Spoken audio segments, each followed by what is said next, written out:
Episode 175 of the show, is patience enough? Are you really patient with the dogs, gentle, loving, and patient, and still aren't seeing results? There are a couple of mistakes, classic mistakes that you could be making, so find out more this week. This is the Creating Great Grooming Dogs show. I'm Christy Neumeier-Smith. I'm a master groomer behavior specialist, a certified professional groomer, a certified behavior consultant for canines, an instructor at Whole Pet Grooming Academy, and the owner of Happy Critters in Nashua, New Hampshire. And this, my friends and colleagues, is the podcast and show where grooming and training meet.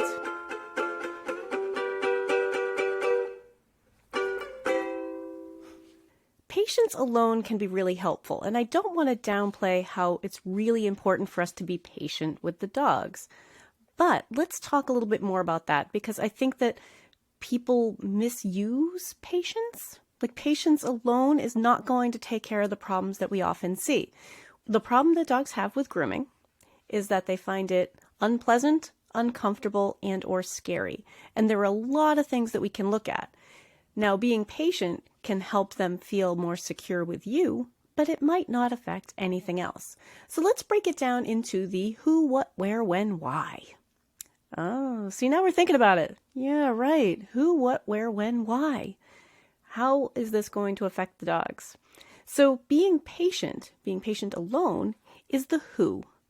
Okay, so if a dog is worried about us as individuals handling them, being patient, being gentle, being loving can really help with that, because they need to feel more secure with you and they need to trust you. And I certainly encourage people being patient. In fact, I'm going to reference here, if you go back to episode 63, is all about patience. So every once in a while I should just reference an old episode. So if you think about being patient is an important part of helping a dog feel like they can trust you. But that's the who. What about the what? Who, what, where, when, why? What about the what? Is being patient going to make a dog feel like the dryer isn't scary? Is being patient going to make them feel like brushing this mat isn't uncomfortable? I want you to think about the what. There are a lot of things that dogs can find uncomfortable, unpleasant, or scary about grooming. And if we are helping them overcome that, if we're helping them to learn about it, not just be forced on them. So the what is really important. We need to think about, are we helping this dog understand that this tool isn't scary, that this tool won't hurt them? And really think about it, because what I keep seeing over and over and over again, and I know I have fallen into this. I raise my hand as someone who has done this. Maybe you have done this also, but I see it an awful lot. Groomers who are patiently and lovingly traumatizing dogs. And what I mean by that is they're patient and they're loving, but this dog is like alligator rolling and struggling, and they're like, oh, sweetie, come on, it's okay. This isn't going to hurt you, while they continue to clip, while they continue to do the very thing that that dog finds really scary. And they're patient and they're loving. And I feel for you guys. I have been there, okay? I just want you to restructure this whole idea of patience and loving as part of the whole picture, but only a part. It's not the entire picture. So I'm going to give you a human example. If you are afraid of, let's say you're afraid of snakes, and I come over and I drape a snake over your neck, and I'm like loving and patient about it. Like, hey, everything's okay. Here comes the snake. And you're like, oh my God, snakes really scare me. And I'm like, yeah, but this is what we're doing right now. So here you go. Right? It's not going to change your feeling about the snake. We have to change the feeling about the snake too. Also, right? That's the what. In this case, the what is the I'm afraid of snakes. I know someone out there right now is saying, please stop saying that word. So we'll switch it. We'll switch it to scary thing. Okay. So I drape a scary thing around your neck, and I'm gently and pleasant and talking to you about it. But if I haven't worked on why that thing is so scary to you, then it's really not going to make a difference.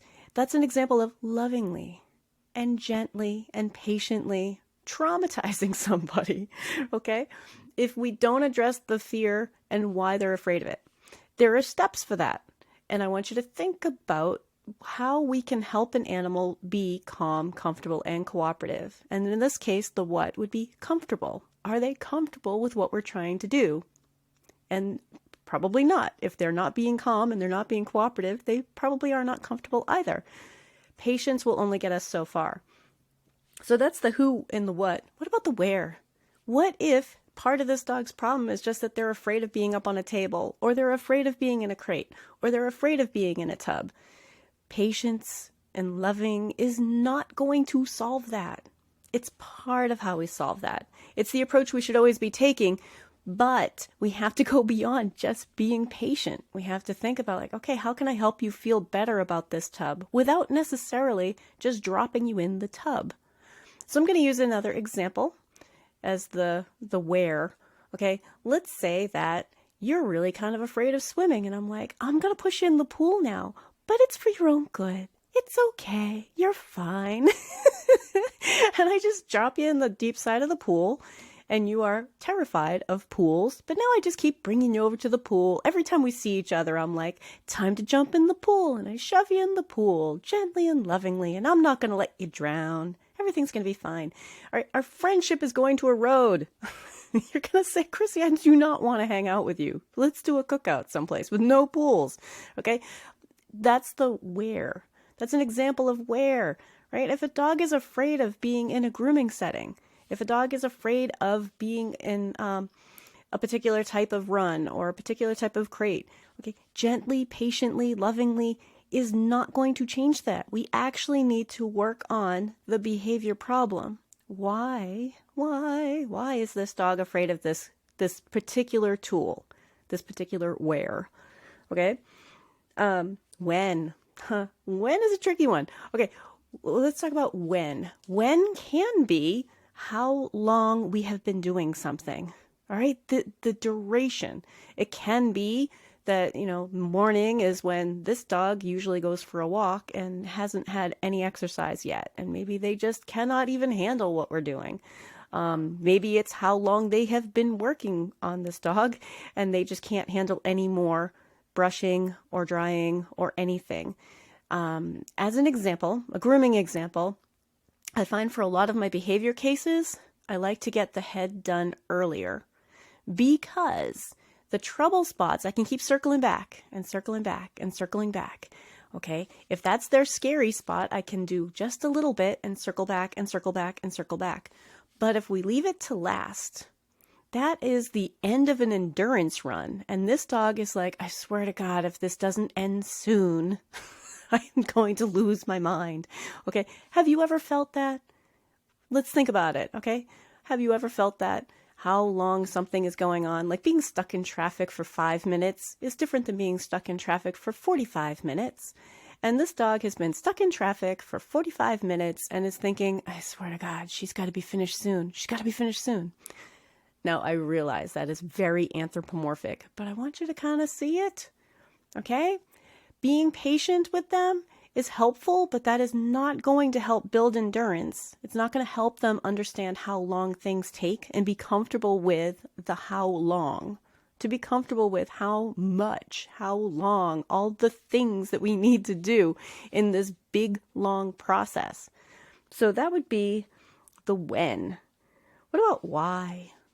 The who, what, where, when, why? Why? Why is this dog behaving the way that they are? Is it because they're afraid? Is it because they're sore? Is it because they need to go out? Is it because they have not been exposed to any of this? Is it simply because they have not been taught anything yet? Being patient is not going to solve those. It's a component to solving those, but it's not going to solve all your problems, okay? And I think that often we think that patience would be enough. Oh, patience alone, it's going to be great. Patience is important. I want you to always be patient with the dogs. Patient, gentle. But that does not mean that that's all we're doing, okay? If being patient alone worked, we wouldn't have dog training. You guys know dog training's a profession, right? If being patient worked, there wouldn't be dog trainers. If owners were just like, oh, he barks sometimes, but we're just going to be really patient when he barks at the mailman. You have to go back in and figure out why, and then figure out how. How am I going to overcome the behavior? Am I going to teach something new? Am I going to help them feel more comfortable with it? What do I need to do to help with this behavior? I know that not everyone here wants to become a master groomer behavior specialist, but did you know that I offer other courses too? There's a 4-hour Groom Smart course to learn how to use the 3 C's in your day-to-day grooming. And there's Modern Behavior and Handling for Groomers. Those are both available through the Whole Pet Grooming Academy. They're 4-hour classes. You have 1 month access to complete those. And I will have links for those in the show notes. So since we're talking about patience, patiently, gently, lovingly traumatizing dogs is, like I said, something I see pretty often. And I'm not being judgy about that. That just happens to be something that I see. I see it a lot. So we need to think about why the dog is behaving that way, the who, what, where, when, why, and patiently and lovingly and gently help this dog get past it. Okay, that's what dog training's about, helping them get past it. Why does this dog feel this way? Why? Okay, so when we talk about calm, comfortable, and cooperative, that is our goal. Now, I want you to recall, we went back and I used it as a memory game a couple episodes back, but when we're looking at calm, comfortable, and cooperative, there is a way to apply that to what we're doing, and that's Groom Smart. Now, if we're being patient and gentle and loving, okay, we can easily apply Groom Smart. So what that is you want to start with the S in smart, start with calm. Start with comfortable, start with cooperative. And many of us as groomers are saying, oh my God, the dog does not come in that way. But that's where we have to start. So if from the very beginning you are fighting and wrestling with this dog, you are causing more problems than you're solving. So if we can think back to, all right, let's calm this dog down. He's coming in already having a bad day, having a tough time, already overwhelmed. Our job is to help them calm down. Start with calm as best you can. Start with comfortable. Start with cooperative. Start there. Okay, and that's where your patience is really going to pay off, because it is really kind of tricky for us to be like, oh my God. So before I even drop him in the tub, I'm supposed to help him calm down? Yep. Before I start brushing him, before I even get started grooming, I'm supposed to help him calm down? Yeah. Because I can't tell you how often I see groomers and owners working with a dog who's really having a hard time, who's struggling, and they don't stop as an owner or a groomer or a handler. The human side doesn't stop until they have trouble getting the job done. The dog has been having trouble for quite some time, and patiently and lovingly pushing a dog through things that they think are scary or overwhelming is not going to help. So what we need to do is help them be calm so that we can reintroduce things and help them understand that this is safe. Okay? Calm, comfortable, and cooperative. We start there. That's the S in SMART. And then the M in SMART is we try to maintain calm, comfortable, and cooperative as long as we can. And that, of course, takes patience. It's not that patience is a bad thing. It's just that it doesn't talk about everything that dog training needs to talk about. Okay? These dogs are having a problem not just because it's because the equipment we use, the places that we're in. Okay, so if we can maintain calm, then we can be actively, physically trying to make sure that this dog is having a better experience, and we're planting the seeds for future groomings. How cool is that, right? The better experience this dog has today can last an entire lifetime. We need to let go of this idea of getting a haircut done, at least for a little while. If we have a behavior case, we can let go of that for a little while and work on the behavior. The behavior is really important, and we're going to be grooming this dog for 15 years. So if anybody out there, and I'm going to get a little off topic, but if anybody out there is like, oh my God, this is going to take so long, this is ridiculous, just force him through it, he'll eventually figure it out, it's okay. Forcing him through it is the scary thing that happens, right? That causes so many more behavior problems than it will ever solve. And maybe that seems like the shortcut, or it seems like the easy way out, but from a trainer's point of view, from a dog training point of view, to me it is a colossal waste of your time to continuously battle a dog, grooming after grooming after grooming, year after year. 15 years of battling a dog for regular grooming is insane to me. It makes no sense. And I know for a lot of groomers, that was their aha moment. Like, oh, right. If I'm not making progress, I'm just continuing the same problem over and over and over again. Okay? A grooming example could be like, oh no, we're out of shampoo again. How did that happen? Like, as groomers, we're all thinking like, oh my God, really? You don't have any systems in place to, be watching for when you're low on shampoo and you need to reorder? Like, really, that's a surprise to you? My trainer brain says, okay, you're still fighting with this dog. It's a surprise to you that this is going to continue year after year after year. Okay, we need to focus in on the behavior, think about being patient, but also start with calm, comfortable, and cooperative. Maintain calm, comfortable, and cooperative. Now, the A in SMART is act calm, comfortable, and cooperative. Okay, we need to be calm.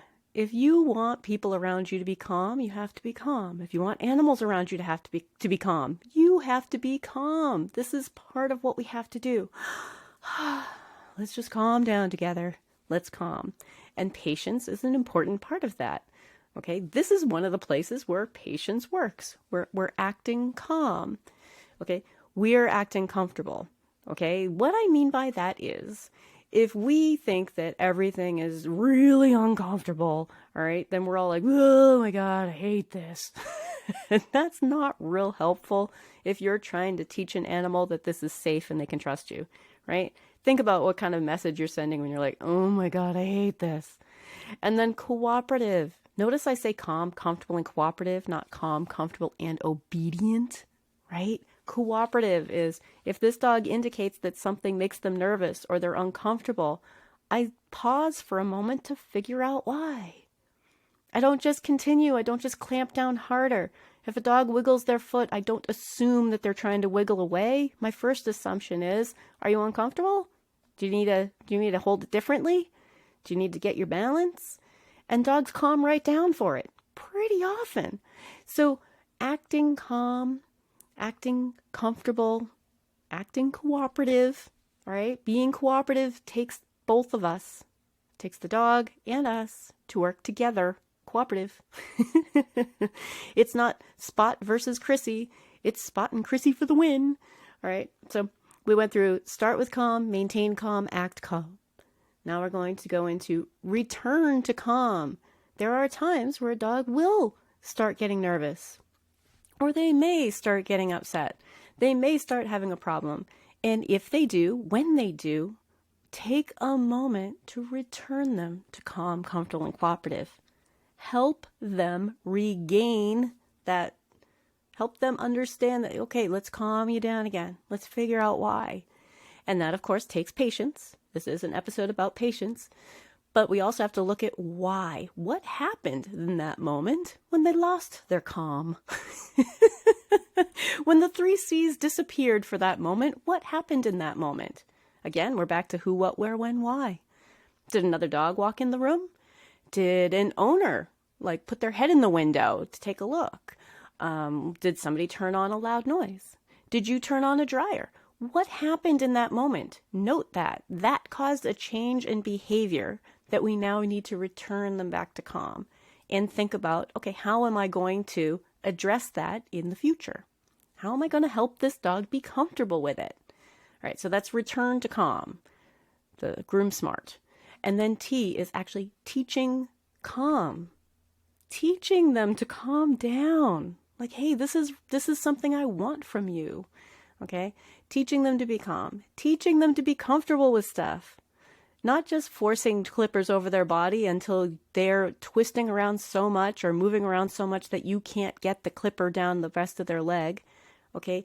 There's a reason why that dog is acting that way about a clipper. What if it's discomfort? What if it's the way you're holding their leg? What if it's just that they've never seen a clipper before ever and this is terrifying? Okay? Return them to calm and teach them calm. Like, okay, let's teach you about this tool. Let's teach you to cooperate with us. Let's teach this whole thing. So that's groom smart. And I want you to really think about, there are lots of ways that we can be patient, but we have to address the behavior. We have to teach them how to be good. We have to start with calm, maintain calm, act calm, return to calm, and actively teach calm. Now, I do hear people say it feels like it'll never work. And here's the thing. If you have not tried some of this, I want you to pick one dog to talk to an owner about and talk about it as a safety policy. And if you need a copy of the safety policy, that's on creatinggreatgroomingdogs.com. There should be one there. And if not, I'll make sure there is today.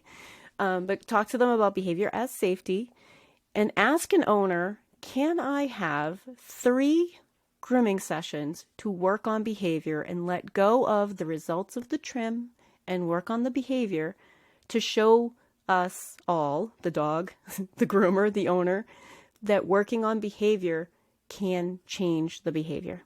Okay? Going through and being calm and helping them understand that the tools aren't scary and helping them understand that this process isn't scary and getting them used to this whole environment. If you ask an owner for 3 sessions, I see a dramatic change in 3 sessions. You're not finished, but an owner is going to say, wow, okay, I really didn't know that in a couple of sessions we could make that much progress. So I ask you, if you have not tried it before, give it a try. Pick one dog and one owner and say, listen, I need to not worry about the trim, not worry about getting the trim done, and I need to try to work on this behavior and give me the chance. Okay, now along with that, I will say, if you have questions, you can reach out to me. You can ask me questions. A lot of the time people will ask me a question. The Facebook group and the Facebook page don't get used all that often, but go ahead and ask questions there too. But most of the time I find it's because people ask me directly. So I'm happy to answer questions. Now, wrapping up this episode, I'm also going to say I do private lessons. So if somebody is saying out there right now thinking there are no trainers in my area who do this, guys, we all have these things in our pockets, these phones, and you can just go ahead and make an appointment with me. We can set up a Zoom call and I can help you real time with the dog on your table. Okay? I am as close as wherever you set up your Zoom call. So I want you to know there is help available out there. Absolutely, I can help you with this. But I think the first couple times we tend to think, oh gosh, is this really going to work? Is this wasting my time? It's not wasting your time. Time and time again, this works. So my takeaway for you guys is that patience is important, but patience isn't the only thing that we have to do. Patience is not the only way that we're going to get this message across to a dog. And I see a lot of groomers patiently and lovingly traumatizing dogs. Okay? If you're being patient and gentle, but still running that high velocity dryer over their head while they scream, okay, that's not going to create the behavior change you're looking for. That's not going to teach a dog to be good for it. So those are the big takeaways this week.